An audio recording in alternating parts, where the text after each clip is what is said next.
everybody, and welcome to day 10 of the Heaven podcast with me, Chris, and I'm joined by Becky again today. Hello there. And we're excited that you've come back for the 10th day of this podcast. There ought to be some sort of celebration going on if you've made it through 9 days and you're back for the 10th day.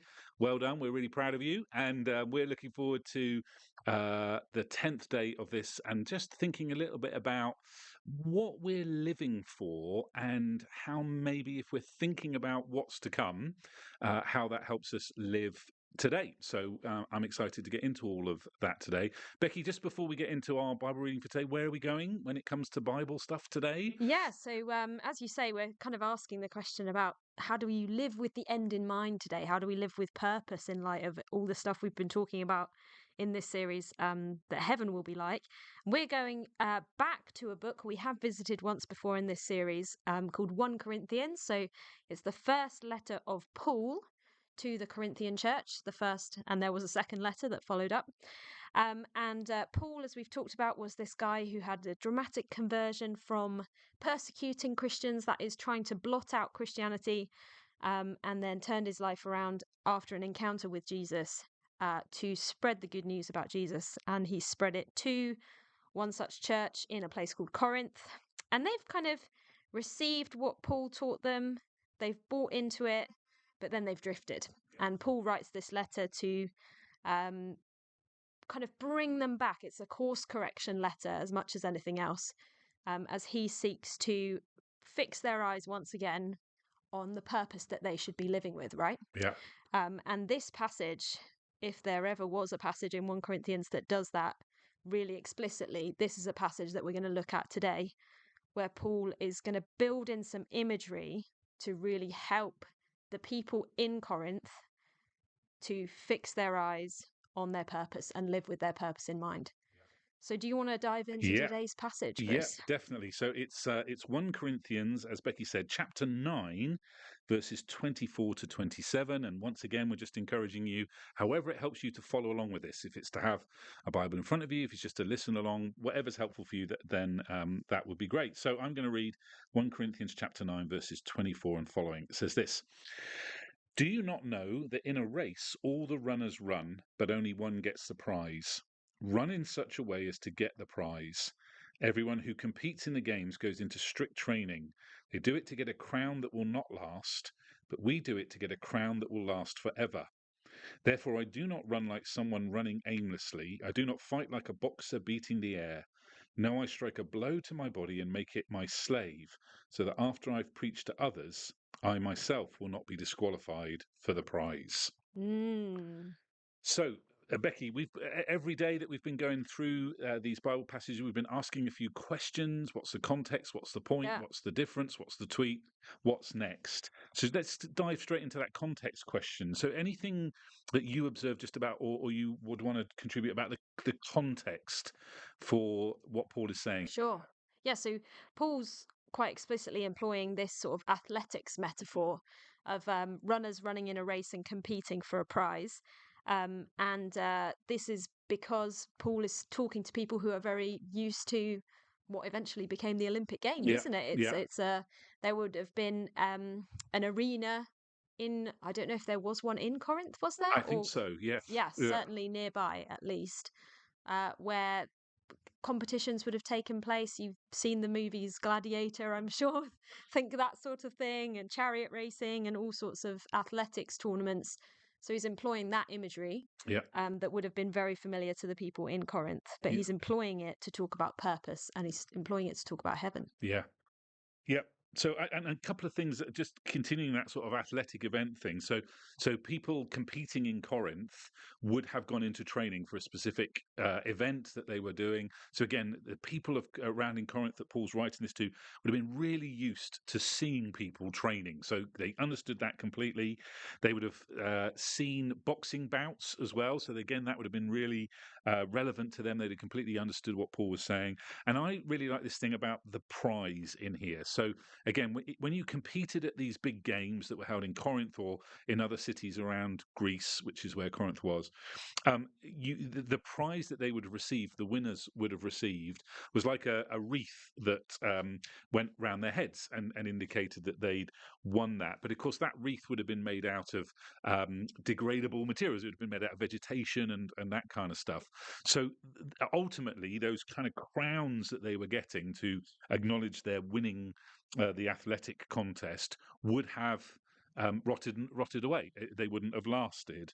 So again, I think everybody in Corinth would have got this contrast Paul is making between the prize people got in the athletic events that would have been quite temporary and would have gone, versus something he's trying to talk about, which is a crown that's going to last forever. And I guess there's our link to the heaven Yeah. theme that we've been talking about, isn't it? Yeah. So Paul conjures up this image of athletes competing, runners competing, getting ready for a race, entering a race and competing for this prize, this crown. And then he draws that imagery into how he himself is living his life. He says, "Therefore, I do not run like someone running aimlessly. I do not fight like a boxer beating the air. No, I strike a blow to my body and make it my slave, so that after I've preached to others, I myself will not be disqualified for the prize." What's going on there? What's Paul describing there? Well, again, I think people would have understood this boxing metaphor, and they would have understood that the idea of in a boxing bout you're trying to land a punch on somebody else, right? So you're not the purpose of a boxer is not just to flail around kind of aimlessly, kind of beating the air, using all that energy for nothing. There's something more than that. But then he uses, and we were just talking a little bit about this before we started, this verse, "No, I strike a blow to my body and make it my slave, so that after I preach to others, I myself will not be disqualified for the prize." That's quite a striking verse, and at first glance you think, what's that all about? But actually, you shared something with me that I'd not heard before, which is really helpful. So yeah, share that with our listeners. Yeah, so Paul is conjuring up imagery from like Spartan warriors. I'm sure you've seen you've seen the films. 300. Yeah, this is Sparta, all that. So Paul's conjuring up that imagery. Spartans would actually train themselves by beating their own body to strengthen themselves and to discipline their own body. So Paul's not talking about literally beating himself into discipline. He's talking about the fact that he is exerting himself to discipline himself for what he feels called to do, which isn't running a race, but is something else, which we're going to come in onto as we talk about what's the point of all this. Yeah. Yeah. So should we go there now? That Yeah. that was so helpful, by the way, because I hadn't heard that before. So that I like that, and that helps to. And this is again, I think a part of why we want to do this podcast, Becky, is that we want to help each other learn how to perhaps read the Bible in these different kind of ways that we've been talking about. And that's a great example there of when we come across a verse. I've come across this verse many times. I thought, okay, I think I understand what Paul's getting at here, but it feels a little bit weird. Why is he using that kind of language? Asking that question is a great question, and then we can go away and do some research, talk to some other people, and I think that's a great example there of how we can help one another understand what the Bible is saying so often when we come across things that we don't quite necessarily understand. So that's really helpful. So should we talk about this what's the point thing here then? And so there's something in here about this prize, isn't there? There's a prize that awaits everyone who wants it, receives it, accepts it because of what God has done. And that seems to be the kind of the goal, the finish line, the prize that Paul is using in this athletic language to try to help us turn our eyes towards this crown that's going to last Yeah. forever. Yeah. It's what I love about this verse. It's actually something I've actually got this verse up in my office, Okay. because I do this role at Andover Baptist Church about next steps and helping people to take next steps in their faith. And to me, this is a verse that reminds me about moving forwards with purpose and why we move forwards with purpose and why it's worth putting effort and energy into taking next steps. Because Paul's sort of asking at the beginning, kind of a foolish question: do you not know that in a race all the runners run, but only one gets the prize? Now, by that he's not saying that in faith we compete with one another, but what he is saying is it would be crazy to enter a running race and just think you were there to have a little jog in the park. Yeah. If you enter a running race, you run towards the finish line and you run to cross the finish line. Yeah. And Paul's saying to people, we're not in this life, in this faith thing aimlessly. We're not doing it for no purpose. We are doing it for a reason. And the reason is because of what Jesus has set before us, the example he's modeled to us, and the prize he has won for us by securing us a place for all eternity with our Heavenly Father. So he's saying, don't live this life like you're not in it to win it. Yeah. Don't Yeah. live this life like you're going for a jog in the park. There's a purpose to this. Yeah. Yeah, and I think, and when he says, "Do you not know that in a race all the runners run?" I Mm, think about all the people that we know, all the people who are living this human existence. We're all running a race, mm, uh, but not everybody's running it with a purpose, or certainly without or maybe we're not with a thought through purpose, or certainly not with the purpose that promises this amazing, eternal, everlasting reward that we've been talking about through this series. So we can all do this, and we're all guilty of this a lot of the time, I know. But we can think about people that we know who are running the race of life, and they're running after a purpose that just seems so insignificant or unimportant, or not something that's going to last forever. I mean, how many of us have put our hope, we've kind of run the race of life as if money or material wealth or whatever, this very Western kind of idea of it, this is the goal of life, just to acquire more stuff. Well, when you really think about that, that's just crazy, right? Because we can't take that stuff with us. It's all just temporary. It could go one day. I was hearing a story last night, actually, in the men's group that I'm a part of. We were listening to somebody tell a story, and he'd put all his money into retiring early, and he invested it in all this kind of stuff. Retired early, and then within 5 years of that retirement, the stock markets had crashed in 2008, whenever it was. Lost all of that, and then had to go back to work, and it was like what he was saying. What a sad thing! I invested everything in that, running that race to be able to retire at 45, saving all this money, working really hard to acquire all this stuff, and it just was gone almost overnight. And that's the case, isn't it, with so many of that material stuff? And yet so many of us, so many people around us, if you asked really what's the finish line of your life, the finish line is, well, how much stuff have I got? And Paul is saying that is just to run your race without with that kind of purpose. Well, that's just like a boxer beating the air, or a runner running in the wrong direction, or running aimlessly.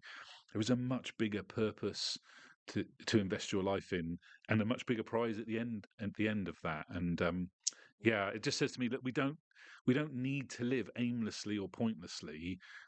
We can live with something much greater in mind, and that changes everything. And how many of us, how many people listening to this have found ourselves at that moment in our lives where we've suddenly realized, do you know what, I'm like a boxer beating Yeah, the air yeah, right now. I don't even know who I'm competing with or who I'm doing this for anymore. I'm not, and maybe some people listening to this may be at that point yeah, in their lives right now, that they've been working at something for a long time and suddenly it's kind of feeling futile and feeling like, well, what am I even doing this for? And that's a great place to be in one way, because it's when you're asking that question, you're perfectly positioned to then ask the question, well, what is this for? Where can I fix my eyes in future? yeah. Yeah. I want to. I want to say to people: is the end goal, is the purpose that you are living towards, worthy of the investment of your one and only earthly life? Because I think that's a big challenge to me, I think, and should be a big challenge to all of us. We get to live this earthly life once, and we've got a limited amount of time, a limited amount of energy, a limited amount of resource, all of that sort of stuff. Is what we choose to invest that in really worthy? Is the prize that we're going to get through that investment really worthy of investing these very precious commodities of our time, our energy, and so on into? Is that really uh, what we should be doing, and is that really a valuable use of all of those precious commodities that we It's a have? brilliant question. Yeah. Um, And can I just say, just a shout out to anybody who is in my age bracket listening to this, because I think so. I'm in my 20s. I think asking questions like this in your 20s, and before you get to your 20s, even, and that's not to say nobody's too late in life yes, at all to yes, ask these questions, but if you can figure out the answer to that question when you're in your 20s, oh my goodness, what a trajectory you set your life on, because you know what you're running towards. And I've found people who have helped me figure out and have clarity over purpose now have helped me prevent myself from actually doing some shadow boxing, doing some Yes. boxing into the air and working on some futile things. So, Yeah, yeah. I remember so vividly one of the most powerful moments in my life. I was in my 20s, mid 20s, and my career was going well, and I was loving all of that, and I was starting to acquire some stuff. And for the first time in my life, I wasn't living day to day thinking, "Oh, where's the money coming from?" and all that kind of stuff. And it was starting to feel really nice, and I was very ambitious in my career, all that kind of stuff. And then it was all sorts of circumstances, which I won't bore everybody with here, but I went to this event where I heard somebody speaking on this very theme and saying, actually, for me, I was a Christian at that point, but the church, this amazing thing called the church, is worthy of the investment, and it's a worthy thing to give your life to. And I'd been involved in church for a while.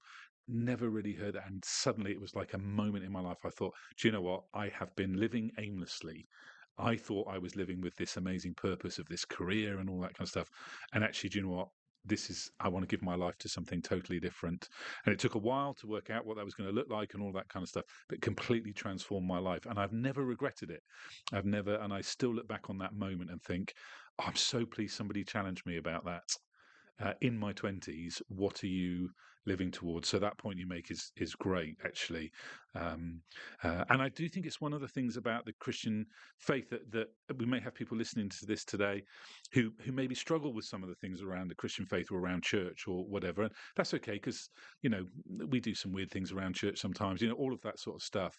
But I do think one of the amazing things that following Jesus does and being part of a church is it gives us a purpose.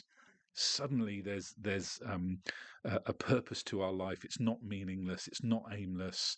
There is a bigger thing to be living for, and I think that's one of the amazing things that following Jesus can give. So again, I just want to encourage people who may be saying, well, look, I don't necessarily get all this Christian stuff, all this church stuff, but do you know what? I do get this idea that maybe there's a bigger purpose to give my life towards, to explore that in more detail. And we would love to help with that if people want to get in touch with us. I love that.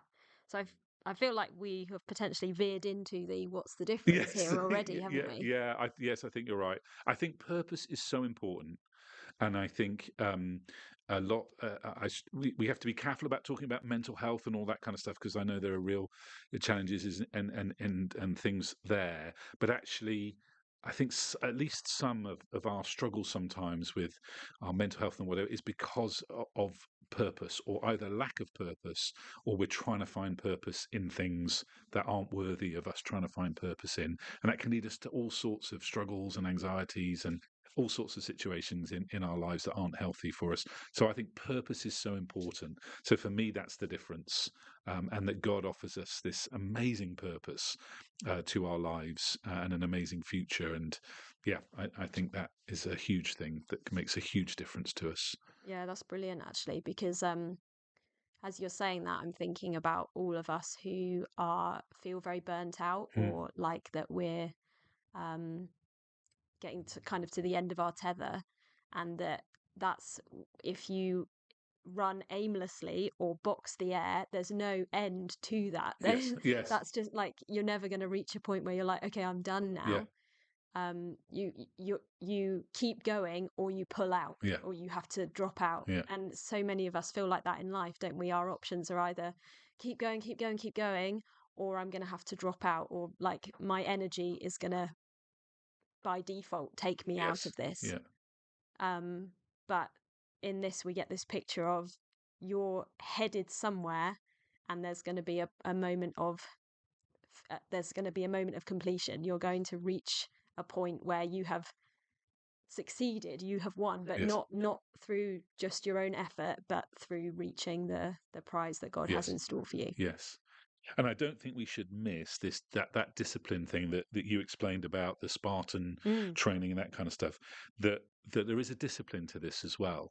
That actually, with God's help and gently, and that kind of stuff. But often we think of discipline as a negative thing, don't we? But actually, Paul is saying, no, I've had to really discipline myself to live with this end in mind, and I don't think we should miss out.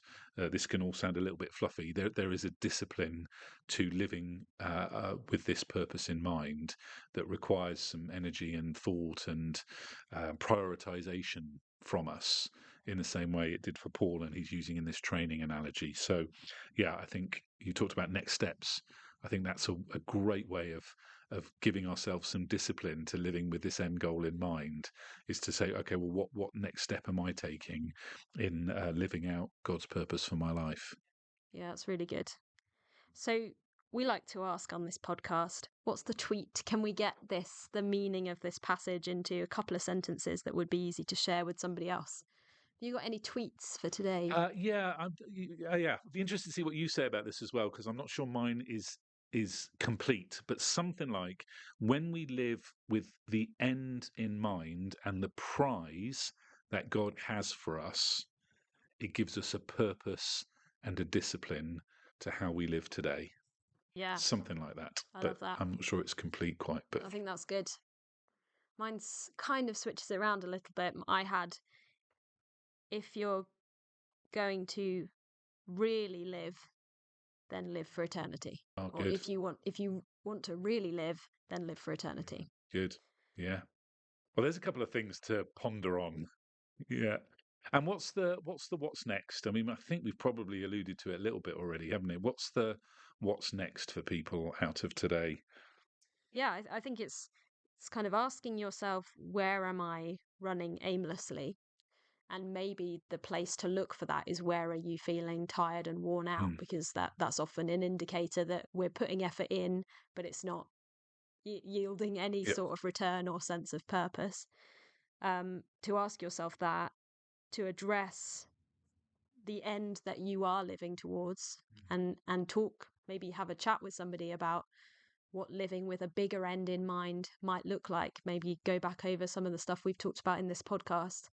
And then to maybe think about, what is that, where would some discipline be required to start to live with that end, and to point more of your life over in that direction of that end.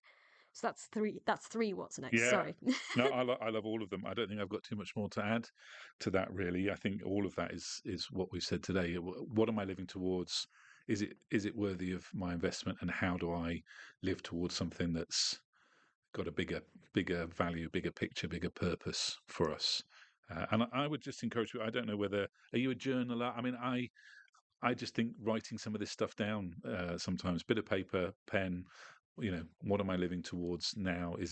And how might I take steps to live with a different end in mind, maybe? Yeah, it's good. I love that. It's really practical. Right. Great. So hopefully this has given everybody a bit of a encouragement to go out and really think about purpose and living with purpose. And that's not just what we want from this podcast. This is what we want from being part of the Andover Baptist Church community, isn't it? Yeah. That we want to be people who have an end in mind and have a strong sense of purpose and live out that purpose. So we really hope that that's helped you and encouraged you in that. And we'd love to hear from you if there's some stuff that's resonated with you from this episode, or things that you're thinking about, challenges that you're going to give yourself as you take your next steps off the back of this. So Brilliant. Yeah, that would be great. And if we can help, yes, please get in touch. Absolutely. Thank you so much, Chris. I love this passage. Thanks for bringing it today. No, I love it too. Yeah. It's really helpful, isn't it? So thank you. Thanks for another great day. Good stuff. Right. Off to training. See you later, everybody.